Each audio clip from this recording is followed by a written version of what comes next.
J'ai découvert ma sœur et son copain squattant mon appart, maman leur ayant dit qu'ils pouvaient y vivre gratuitement. Face au locataire gêné, j'ai appelé la police. La réaction de son copain, inattendue. La clé était encore sur la porte de mon appartement à Lyon quand je me suis figé, le cœur battant à tout rompre contre mes côtes. Là, affalée sur mon canapé comme si l'endroit lui appartenait, se trouvait ma sœur Margot, faisant défiler son téléphone sans se soucier de rien au monde. Et d'un seul coup, j'ai su que ma vie était sur le point d'imploser. Mais ce n'est pas juste une autre histoire de membres de la famille qui pensent que tout leur est dû. C'est l'histoire du moment où j'ai enfin appris que ma valeur ne se mesurait pas à la quantité de moi-même que je donnais. Je m'appelle Camille. J'ai 34 ans et il y a 3 ans, j'ai fait quelque chose qui me semblait impossible. J'ai acheté mon propre appartement, sans argent de la famille, sans aide de personne, juste moi, mon salaire de fiscaliste, et un prêt immobilier qui me tord encore l'estomac chaque mois. Mais il était à moi. Chaque mur est raflé, chaque latte de plancher qui craque, chaque euro de cette dette écrasante, à moi. Je me souviens encore d'être seul dans le salon vide ce premier jour, les clés serrées dans ma main tremblante. La lumière du soleil de l'après-midi filtrait par les fenêtres, projetant de longues ombres sur le sol. J'avais posé la paume de ma main contre le mur, sentant la légère texture sous mes doigts, et j'avais murmuré, « C'est moi qui ai fait ça ». 3 mots simples qui portaient le poids d'innombrables heures supplémentaires, d'années d'épargne minutieuse, et d'une vie entière à m'entendre dire que je devais en faire plus pour tout le monde. C'est pourquoi, quand un email a atterri dans ma boîte de réception m'offrant un poste dans notre filiale de Francfort pour 2 ans, ma première pensée n'a pas été l'excitation. C'était la panique. Que fait-on d'un appartement quand on part pour 730 jours? On ne peut pas le laisser prendre la poussière pendant que le remboursement du prêt vide votre compte chaque mois. La réponse semblait évidente. Le louer. Utiliser ce revenu pour couvrir mes paiements tout en construisant ma carrière à l'étranger. Simple, n'est-ce pas? J'ai appelé Maître Dubois, l'avocat qui m'avait aidé à gérer l'achat. Sa voix avait cette confiance décontractée dont j'avais désespérément besoin. Maître Dubois, j'ai besoin de votre cerveau 1 minute. Je pars travailler à Francfort pour 2 ans. Je veux louer mon appartement. Comment je fais ça sans que le fisc décide que je leur dois mon premier-né? Il a ri, ce qui était rassurant. Bien pensé, Camille. Vous aurez besoin d'un contrat de location en bonne et due forme. Je peux vous le rédiger. Vous déclarerez les revenus locatifs, mais c'est simple. Gardez juste tous les reçus qui existent. Cette conversation m'a fait réfléchir à l'état de mon appartement. Il n'était pas en mauvais état, mais il aurait certainement besoin d'un bon rafraîchissement si je voulais attirer des locataires de qualité. J'ai donc engagé des entrepreneurs, 3 types recommandés par un ami. Yanis, le chef d'équipe, a traversé mon appartement avec ce genre de regard critique qui me rendait à la fois nerveuse et pleine d'espoir. La cuisine a besoin d'un coup de peinture. La salle de bain pourrait utiliser un peu de carrelage. Et ces murs du salon ont connu des jours meilleurs, a-t-il dit en passant la main sur une éraflure particulièrement tenace. Rien de majeur, mais si vous voulez un résultat digne d'un magazine, on en a pour 2 semaines maximum. Mais voilà le truc.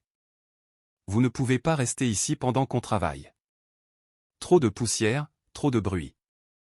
J'ai appelé Sophie, mon amie, qui est en gros ma sœur de cœur après 15 ans d'amitié. Elle a cette magnifique maison à l'autre bout de la ville avec une chambre d'amis qui m'a vu traverser des ruptures, le stress du travail, et maintenant des rénovations d'appartements. Sophie, je peux venir chez toi pour quelques semaines? Je fais faire des travaux. Bien sûr. Depuis quand as-tu besoin de demander? Sa voix avait cette chaleur immédiate qui me rappelait pourquoi nous étions amis depuis l'université. J'ai donc mis ma vie dans quelques valises et j'ai emménagé dans la chambre d'amis de Sophie pendant que Yanis et son équipe transformaient mon appartement. Le bruit était incroyable. Même passer en voiture pour vérifier l'avancement des travaux me faisait siffler les oreilles. Mais ce qui me rongeait vraiment, ce n'était pas le bruit des travaux. C'était la conversation que je ne cessais de repousser avec mes parents. Voilà le truc avec ma famille. Ils ont un avis sur tout ce que je fais, que je le leur demande ou non. Mes parents sont le genre de personnes qui pensent que suggestion et exigence signifient la même chose. Et Margot. Elle a 26 ans, 8 ans de moins que moi, et elle a perfectionné l'art de se faire entretenir par tout le monde. Margot vit toujours chez mes parents, ce qui, honnêtement, ne me surprend pas. Il la traite comme de la porcelaine fine depuis sa naissance. Elle sort avec Théo depuis environ 6 mois. Il a l'air sympa, je suppose. Mais un emploi stable n'est pas vraiment son point fort. Ni celui de Margot, d'ailleurs. Elle est allée à l'université, mais devinez qui a payé la majeure partie quand mes parents n'ont soudainement plus pu se le permettre? C'était moi. La grande sœur responsable avec un emploi stable et l'obligation apparente de financer les rêves de tout le monde. J'ai perdu le compte du nombre de fois où j'ai vidé mes économies pour aider ma famille à traverser des difficultés financières temporaires qui, bizarrement, ne se sont jamais améliorées. Je savais que je devais leur parler de Francfort un jour ou l'autre. Je n'arrêtais pas de repousser parce que je savais exactement comment ça se passerait. Ils auraient des opinions. Ils auraient des attentes et, d'une manière ou d'une autre, ma bonne nouvelle deviendrait une question de comment je pourrais faciliter la vie de tout le monde. 2 semaines avant ma date de départ, j'ai finalement trouvé le courage. J'ai appelé ma mère avec ce genre d'appréhension particulière qui accompagne les obligations familiales. Salut maman. Je peux venir dîner ce soir? J'ai une nouvelle à vous annoncer. Bien sûr, ma chérie, je préparerai ton plat préféré. Margot et Théo seront là aussi. Sa voix avait ce ton chantant qui semblait toujours cacher autre chose en dessous. Je suis arrivé à 18h avec une bouteille de vin, espérant que l'alcool pourrait arrondir les angles à venir. Mes parents vivent dans cette belle maison dans la banlieue lyonnaise qu'ils ont achetée quand j'étais au lycée. Plus grande que mon appartement, nettement plus confortable. J'ai passé la main sur la rampe familière en entrant. L'odeur de la cuisine de ma mère remplissait l'air d'épices et de souvenirs. Nous nous sommes installés autour de la table avec le steak grillé de maman, qui était, je l'admets, plutôt bon. Margot était là avec Théo, et elle a passé la majeure partie du dîner à regarder son téléphone comme si nous n'étions que du bruit de fond. Comportement typique de Margot, présente encore, absente de toutes les manières qui comptent vraiment. Alors, dit maman, se penchant en avant avec cette expression avide qu'elle a quand elle sent qu'un drame se prépare. Quelle est cette nouvelle que tu voulais nous annoncer? J'ai pris une inspiration qui me semblait être la dernière bouffée de paix pour un bon moment. L'entreprise m'a offert un poste à Francfort. Je partirai pour 2 ans pour travailler dans notre filiale là-bas. Mes parents ont échangé un de ces regards, le genre que les couples mariés perfectionnent au fil des décennies, où des conversations entières se déroulent sans un mot. Papa a souri le premier. Ça a l'air merveilleux, ma chérie. Nous sommes fiers de toi. Ces mots auraient dû me réchauffer, mais ils sonnaient creux d'une certaine manière. Du coin de l'œil, je pouvais voir Margot lever les yeux au ciel comme si je venais d'annoncer que je rejoignais le cirque. Elle faisait toujours ça quand je parlais de travail, comme si la réussite professionnelle était ennuyeuse ou sans importance. Merci, mais il y a une autre chose, ai-je poursuivi, sentant la température de la pièce commencer à changer. Je prévois de louer mon appartement pendant mon absence. Je veux dire, je ne peux pas le laisser vide pendant 2 ans. J'ai toujours des mensualités de prêt à payer. Le silence qui a suivi était assourdissant. Maman et papa ont échangé un autre regard, et cette fois je savais exactement ce qu'il signifiait. Ils calculaient, élaboraient une stratégie, cherchaient comment ma situation pourrait résoudre leurs problèmes. En fait, dit maman lentement, comme si elle délivrait une sagesse venue d'en haut. Tu n'as pas besoin de le louer à des étrangers. Margot et Théo pourraient y rester. Comme ça, tu sais qu'il est entre de bonnes mains et tu n'as pas à t'inquiéter que des locataires saccagent l'endroit. J'ai cligné des yeux, certaine d'avoir mal entendu. Pardon? Ta sœur a besoin de son propre espace, a poursuivi maman, s'échauffant sur son thème. Et Théo aussi. Il prévoit de se marier bientôt. J'ai regardé Margot, qui était soudainement très intéressée par la conversation maintenant qu'il s'agissait d'obtenir quelque chose gratuitement. Théo souriait comme si on venait de lui dire qu'il avait gagné au loto. D'accord, dis-je prudemment, en essayant de garder ma voix égale. S'ils veulent me le louer, je suis ouverte à ça. Je leur ferai même un prix famille, 20% de moins que ce que j'avais prévu de demander. Le silence qui a suivi ressemblait à un poids physique s'abattant sur toute la pièce. Le visage de maman est passé du blanc au rouge si vite que j'ai cru qu'elle allait avoir une sorte d'urgence médicale. Tu es sérieuse, là? Dit-elle, sa voix montant d'une octave. Tu veux faire payer un loyer à ta propre sœur? Je l'ai regardée, sincèrement confuse par son indignation. Maman, j'ai un prêt immobilier à payer. Le but de la location de l'appartement est de couvrir ses paiements pendant mon absence. Mais c'est la famille, a rétorqué maman, sa voix devenant plus forte à chaque mot. C'est à ce moment-là que Margot a finalement décidé de se joindre à la conversation. Mon Dieu, Camille, tu es tellement radine. Je n'arrive pas à croire que tu ne veuilles pas simplement me laisser y vivre. Quelque chose de chaud et de vif s'est enflammé dans ma poitrine. J'aide la famille, dis-je, ma propre voix s'élevant. Qui a payé les études de Margot quand vous avez dit que vous ne pouviez pas vous le permettre? Qui vous prête de l'argent chaque fois que vous en demandez? Papa s'est raclé la gorge comme s'il s'apprêtait à livrer une sagesse profonde. C'est différent, ma chérie. En quoi est-ce différent? Margot s'est penchée en avant, les yeux brillants d'une colère vertueuse. Parce que tu gagnes beaucoup plus d'argent que nous. Tu peux te permettre de me laisser y vivre gratuitement. J'ai senti ma tension artérielle monter en flèche. Cette sensation familière d'être la responsable qui doit se sacrifier pour le confort de tous les autres. Margot, je gagne plus d'argent parce que je travaille d'arrache-pied et j'ai quand même des factures à payer. Nous avons besoin de cet argent pour le mariage de Margot, a interjeté papa comme si cela l'emportait sur mes mensualités de prêt. Je l'ai regardé fixement. Et moi, j'ai besoin de revenus pour payer mon prêt. En quoi ma situation est-elle différente de la vôtre? Margot a frappé la table de sa main avec assez de force pour faire sursauter les verres. Parce que nous sommes ta famille, et en plus, je ne veux pas vivre dans l'appartement locatif de maman et papa. C'est dans un quartier horrible. Ton appartement est en centre-ville, près de tout. L'audace était à couper le souffle. Donc, tu veux le meilleur appartement, mais tu ne veux pas payer pour? Mon Dieu, tu es tellement. A craché Margot. Théo a finalement pris la parole, sa voix portant ce genre particulier de suffisance qui vient de ne jamais avoir à travailler pour quoi que ce soit. Allez, Camille. On ne saccagerait pas l'endroit ou quoi que ce soit. On en prendrait bien soin. Je suis sûr que oui, dis-je, luttant pour garder ma voix stable. Mais je ne dirige pas une œuvre de charité ici. La pièce est devenue complètement silencieuse. Le genre de silence qui ressemble à une respiration retenue, comme si tout le monde attendait que quelqu'un craque le premier. La voix de maman, quand elle a finalement parlé, était glaciale. Je pense que tu devrais partir. Ça me va très bien. J'ai attrapé mon sac à main et je me suis dirigé vers la porte. Personne n'a dit au revoir. Personne ne m'a raccompagné. Personne n'a essayé de m'arrêter ou de s'excuser ou de suggérer que nous en parlions comme des adultes rationnels. Je suis juste parti. Le trajet de retour chez Sophie était flou. Mes mains tremblaient sur le volant, et je ne savais pas si c'était de colère, de peine, ou simplement de l'incrédulité pure face à ce qui venait de se passer.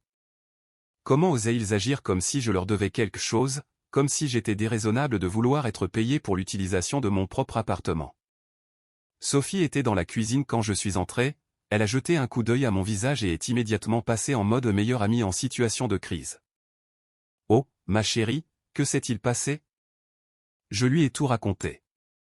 Chaque mot de la conversation, chaque accusation, chaque moment de ce dîner de l'enfer. Sophie a écouté sans interrompre, son expression devenant de plus en plus incrédule.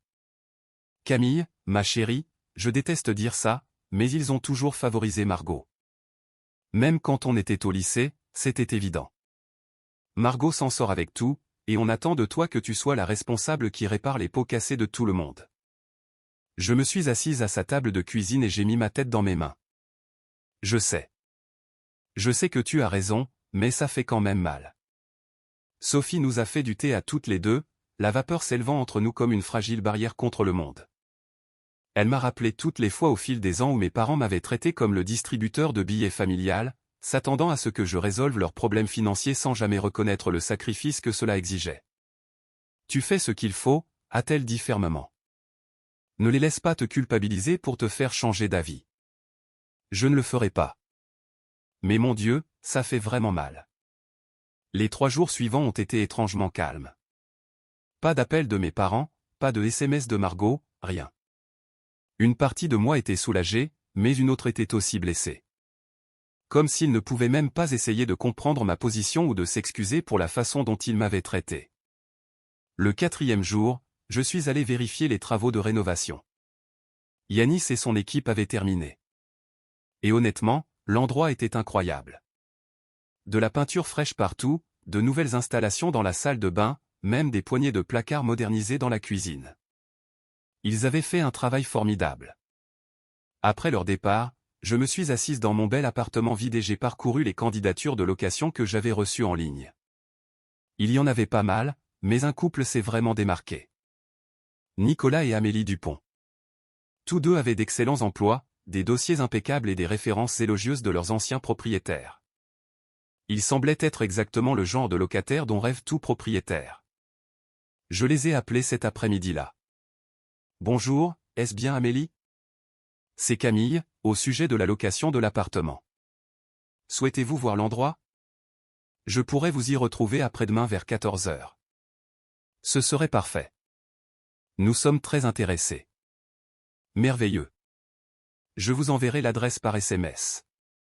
2 jours plus tard, je suis allé les rencontrer. Je suis arrivé quelques minutes en avance et j'ai attendu devant l'immeuble, me sentant optimiste pour la première fois depuis des semaines. Ils sont arrivés pile à l'heure, un couple sympathique d'une trentaine d'années, tous deux habillés de manière professionnelle et visiblement excités par la possibilité. Nous sommes entrés dans l'immeuble ensemble, et je me suis surprise à discuter avec eux du quartier, en leur montrant l'épicerie au coin de la rue et le super restaurant à 2 pâtés de maison. Ça a l'air d'être un quartier merveilleux, a dit Nicolas. Ça l'est vraiment. J'ai adoré vivre ici. Nous avons pris l'ascenseur jusqu'au 4e étage, et je leur parlais des commodités de l'immeuble quand nous sommes arrivés à ma porte. J'ai sorti ma clé, confiante quant au déroulement de la visite. Voilà, nous y sommes, ai-je dit, en déverrouillant la porte et en la poussant. Je suis entré avec Nicolas et Amélie juste derrière moi, et c'est là que mon monde a basculé.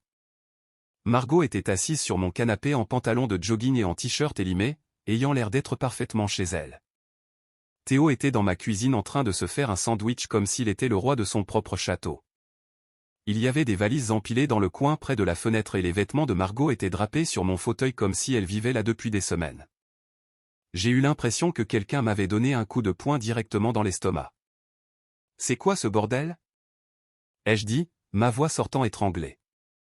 Nicolas et Amélie se tenaient derrière moi dans l'embrasure de la porte, clairement confus et mal à l'aise. Margot a levé les yeux du canapé avec cette indifférence désinvolte qu'elle avait perfectionnée au fil des ans.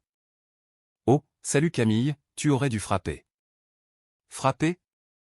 C'est mon appartement. » Théo s'est retourné depuis le comptoir de la cuisine, tenant toujours son sandwich, et a eu l'audace de sourire à Nicolas et Amélie comme si c'était tout à fait normal. « Salut » a-t-il dit joyeusement. Nicolas et Amélie se sont regardés, puis m'ont regardé. Le malaise qui émanait d'eux était presque palpable. « dit doucement Amélie. C'est un mauvais moment ? » Non, ce n'est pas un mauvais moment, ai-je dit, ma voix devenant plus forte malgré mes efforts pour rester calme. Ces gens ne sont pas censés être ici. Margot s'est levée, s'étirant comme si elle se réveillait d'une sieste agréable. En fait, si. Maman nous a donné la clé hier. On va vivre ici pendant que tu seras parti. Je l'ai regardée, mon cerveau luttant pour traiter ce qu'elle venait de dire. Elle a fait quoi ? La clé de secours que tu lui as donnée quand tu as acheté cet endroit. Elle nous l'a donnée hier. On a emménagé la nuit dernière. Mes mains se sont mises à trembler. Amélie a touché doucement mon bras. Peut-être devrions-nous revenir une autre fois, a-t-elle dit doucement. Non, attendez, ai-je dit. Mais je pouvais déjà le voir sur leur visage. C'était fini. C'était trop bizarre, trop gênant, trop de drame pour une simple visite d'appartement. On vous rappellera, a dit Nicolas, mais son ton indiquait clairement qu'il ne me rappellerait absolument pas. Ils sont partis et j'ai entendu leurs pas disparaître dans le couloir, emportant avec eux mes locataires parfaits et mes revenus locatifs. Je me suis retourné vers Margot et Théo, qui me regardaient tous les deux comme si j'étais celle qui était déraisonnable. Dehors, ai-je dit. On ne va nulle part, a répondu Margot avec cette mâchoire obstinée que je me rappelais de ses crises de colère d'enfance. Maman a dit qu'on pouvait rester ici. Théo a hoché la tête avec enthousiasme. Ouais, et ne t'inquiète pas pour les charges ou quoi que ce soit. On s'est dit que tu pourrais continuer à les payer toi-même. L'audace pure était à couper le souffle. J'ai sorti mon téléphone avec des mains qui tremblaient encore de colère et j'ai composé le numéro de ma mère. Margot et Théo me regardaient de l'autre côté de la pièce comme si c'était un divertissement. Maman a répondu à la 3e sonnerie. As-tu vraiment donné la clé de mon appartement à Margot? Ai-je demandé sans prendre la peine de dire bonjour. La voix de maman a immédiatement pris ce ton défensif qu'elle utilisait quand elle savait qu'elle avait tort mais ne voulait pas l'admettre. Margot a besoin d'un endroit où rester et tu es égoïste à ce sujet. J'ai pensé que s'ils emménageaient, tu verrais à quel point tu es ridicule. Je n'arrivais pas à croire ce que j'entendais. Maman, c'est une violation de domicile. Ils n'ont pas la permission d'être ici. Ne sois pas si dramatique. C'est la famille. Je me fiche que ce soit le pape. C'est mon appartement, et je n'ai pas dit qu'il pouvait y vivre. Je lui ai parlé de Nicolas et Amélie, de la façon dont ils étaient partis à cause de ce gâchis, à quel point c'était embarrassant et peu professionnel.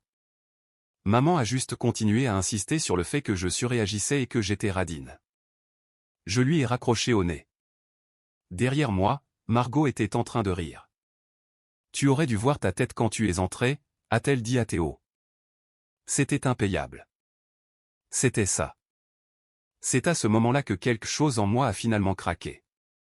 Je suis sorti de l'appartement sans leur dire un mot de plus. Je me suis assise dans ma voiture sur le parking et j'ai appelé le 17. Je dois signaler une effraction, ai-je dit à l'opérateur. Il y a des gens dans mon appartement qui n'ont pas la permission d'y être. L'opérateur m'a demandé mon adresse et a dit qu'ils enverraient une patrouille. Je leur ai dit que je les attendrais dans le hall. 20 minutes plus tard, 2 policiers sont arrivés, l'agent Lemaire et l'agent Rowe. J'ai expliqué toute la situation pendant que nous montions dans l'ascenseur, comment je partais pour Francfort, comment ma famille avait exigé que je laisse ma sœur y vivre gratuitement, comment ma mère leur avait donné ma clé de secours sans permission. Nous sommes arrivés à ma porte et je l'ai déverrouillée avec ma clé. Margot et Théo étaient toujours là, mais maintenant ils avaient l'air nerveux en voyant les uniformes. Qu'est-ce qui se passe? A demandé Margot, sa voix beaucoup moins assurée qu'auparavant. L'agent Lemaire s'est avancé professionnellement. Nous devons voir une pièce d'identité de vous deux. Ils ont tendu leur permis et l'agent Lemaire les a examinés attentivement. Madame, m'a-t-il dit, pouvez-vous confirmer que vous n'avez pas donné à ces individus la permission d'être dans cet appartement? C'est exact. Je ne leur ai pas donné la permission. L'agent Roux s'est tourné vers Margot et Théo. Avez-vous un document montrant que vous avez le droit d'être ici? Un contrat de location? Quelque chose comme ça? Margot avait l'air paniquée maintenant. Notre mère nous a donné la clé. Elle en a une de secours. La propriétaire de l'appartement est juste ici, a dit calmement l'agent Lemaire. Et elle nous dit que vous n'avez pas la permission d'être ici. Vous devez rassembler vos affaires et partir dans l'heure qui suit. C'est là que Margot a complètement perdu les pédales. Elle a commencé à me hurler dessus, m'insultant avec des noms que je ne répéterai pas ici. Elle a dit que je ruinais sa vie, que j'étais une sœur horrible, que j'avais toujours été jalouse d'elle. Les mots sortaient d'elle comme un poison qu'elle avait accumulé pendant des années. Puis elle a essayé de m'attaquer. L'agent Roux a attrapé son bras avant qu'elle ne puisse m'atteindre. Mais Théo a tout empiré. Quand il a vu l'agent retenir Margot, il a poussé violemment l'agent Roux. Ne la touchez pas. C'était la plus grosse erreur qu'il pouvait faire. Les 2 agents ont immédiatement bougé pour maîtriser Théo. Et en quelques secondes, il était au sol, menotté. Margot hurlait encore plus fort maintenant. Et quand elle a essayé de donner un coup de pied à l'agent Lemaire, elle s'est retrouvée menottée elle aussi. Vous êtes tous les 2 en état d'arrestation, a dit calmement l'agent Lemaire. Violation de domicile et outrage et violence sur personne dépositaire de l'autorité publique. Ils leur ont lu leurs droits pendant que je restais là à regarder ma sœur et son petit ami se faire arrêter dans mon propre appartement. Margot criait encore pendant qu'ils l'emmenaient dans le couloir, mais maintenant elle pleurait aussi, des sanglots laids et désespérés qui auraient pu me briser le cœur si je n'avais pas été aussi en colère. Après leur départ, je me suis assise sur mon canapé dans le silence soudain et béni. L'appartement était calme, mais les preuves de leur brève occupation étaient partout.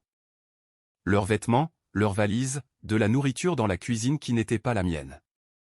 J'ai passé les 2 heures suivantes à remettre toutes leurs affaires dans leurs valises. Je n'ai pas été tendre.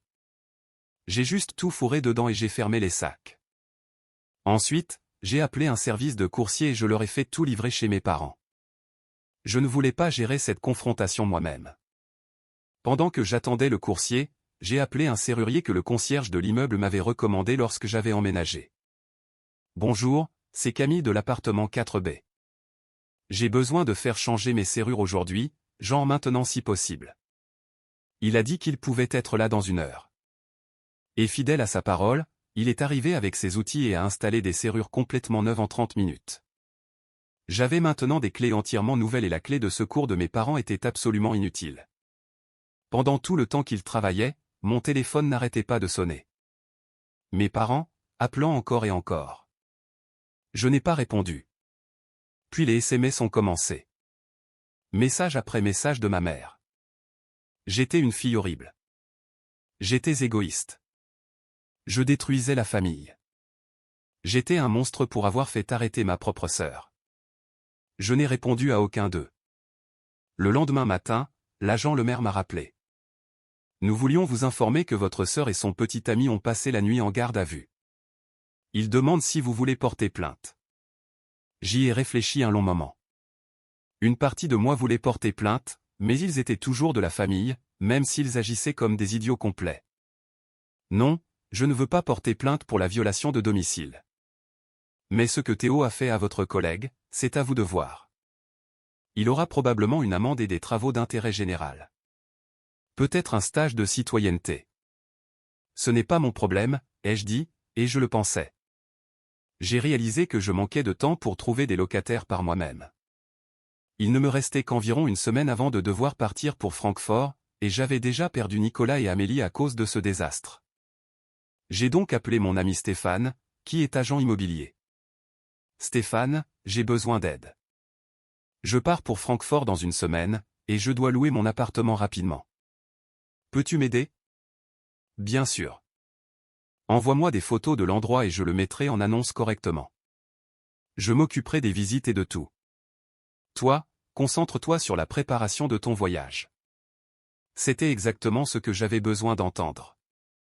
J'ai passé le reste de la journée à photographier l'appartement et à envoyer à Stéphane tous les détails sur le loyer et les conditions du bail. 3 jours plus tard, je m'envolais pour Francfort. 2 semaines après, Stéphane a appelé pour me dire qu'il avait trouvé des locataires parfaits, et que le bail était signé. Vivre à Francfort s'est avéré incroyable. Le travail était stimulant, la ville était magnifique, et je gagnais très bien ma vie. Mieux encore, je recevais chaque mois des paiements de location de mon appartement qui couvraient parfaitement mon prêt. Stéphane avait trouvé ce couple merveilleux, tous 2 médecins, qui prenaient un soin exceptionnel de l'endroit et n'ont jamais causé le moindre problème. Le premier mois après mon départ, mon téléphone était d'un calme béat. Pas d'appel de mes parents, pas de SMS en colère de Margot. C'était comme s'ils m'avaient complètement rayé de leur vie. Et honnêtement, ça m'allait très bien. La paix était incroyable. Puis ma tante Viviane a appelé. C'est la sœur de mon père et elle a toujours été la personne la plus raisonnable de toute notre famille. Camille, ma chérie, comment tu t'installes là-bas? Écoute, je voulais te parler de la situation du mariage de Margot. Viviane m'a raconté que les parents de Théo avaient appris ce qui s'était passé à mon appartement. Apparemment, ils avaient dû payer la caution de Théo pour le sortir de prison après son arrestation. Et quand ils lui ont demandé ce qui s'était passé, il leur a raconté toute l'histoire. Ils étaient horrifiés. Absolument horrifiés, a dit Viviane. Ils ont appelé tes parents et leur ont dit qu'ils étaient dégoûtés par toute cette affaire. Ils ont aussi dit qu'ils trouvaient Margot gâtée et arrogante. Viviane a expliqué que les parents de Théo avaient prévu de payer une part importante du mariage. Ils avaient déjà versé des acomptes pour le lieu et le traiteur, mais après l'incident de l'appartement, ils ont retiré tout leur soutien financier. Ils ont dit à Théo et Margot que s'ils voulaient se marier, ils devraient le payer eux-mêmes. Ils ont dit qu'ils n'allaient pas récompenser ce genre de comportement. Waouh, ai-je dit. Ça s'améliore, n'est-ce pas? Oh que oui. Margot est allée voir ta mère et l'a supplié de les laisser vivre dans cet appartement locatif que tes parents possèdent. Ta mère a dit non. Je n'ai pas pu m'empêcher de rire. Alors, maman comprend soudainement le concept d'avoir besoin de revenus locatifs. Exactement. Margot a piqué une crise énorme à ce sujet, a commencé à crier que ce n'était pas juste, que tes parents étaient tout aussi radins que toi. Elle a dit ça et ta mère n'a pas du tout apprécié. 6 mois après le début de ma mission européenne, j'étais épanoui. Mon appartement générait des revenus locatifs stables. Mon prêt était payé à temps, et j'accumulais des économies substantielles avec mon salaire à l'étranger. Le travail était fascinant, et je m'étais fait des amis incroyables parmi mes collègues internationaux. Je n'avais pas eu de nouvelles de mes parents ou de Margot depuis des mois, et c'était exactement comme ça que je le voulais. Viviane appelait encore toutes les quelques semaines pour prendre de mes nouvelles et me donner des mises à jour, bien que j'ai arrêté de les demander. Je ne me souciais plus vraiment de ce qui arrivait à Margot et Théo. Ils avaient fait leur choix, et maintenant ils en subissaient les conséquences. Je suis fier de toi d'avoir tenu bon, a dit Viviane lors d'un de nos appels. Tes parents ont toujours attendu de toi que tu sois la responsable qui règle les problèmes de tout le monde. Il était temps que quelqu'un dise non. J'en avais juste marre qu'on profite de moi. Et tu avais bien raison. Tu as travaillé dur pour ce que tu as. Personne n'a le droit de te le prendre, famille ou non. Maintenant, alors que je suis assise dans mon appartement à Francfort en regardant les lumières de la ville, je ne me sens pas du tout coupable. J'ai fait le bon choix. On s'occupe magnifiquement de mon appartement. Mes factures sont payées, et je vis ma vie selon mes propres termes. Parfois, la famille n'est pas une question de sang. Parfois, il s'agit des personnes qui vous respectent et vous soutiennent vraiment. Et parfois, la chose la plus saine que vous puissiez faire est de vous éloigner des gens qui ne vous voient que comme une source d'argent ou de faveur, even quand ces personnes partagent votre ADN. La leçon la plus importante que j'ai apprise, fixer des limites n'est pas égoïste, c'est essentiel. Et parfois, il faut perdre tout ce que vous pensiez important pour découvrir ce qu'il est vraiment.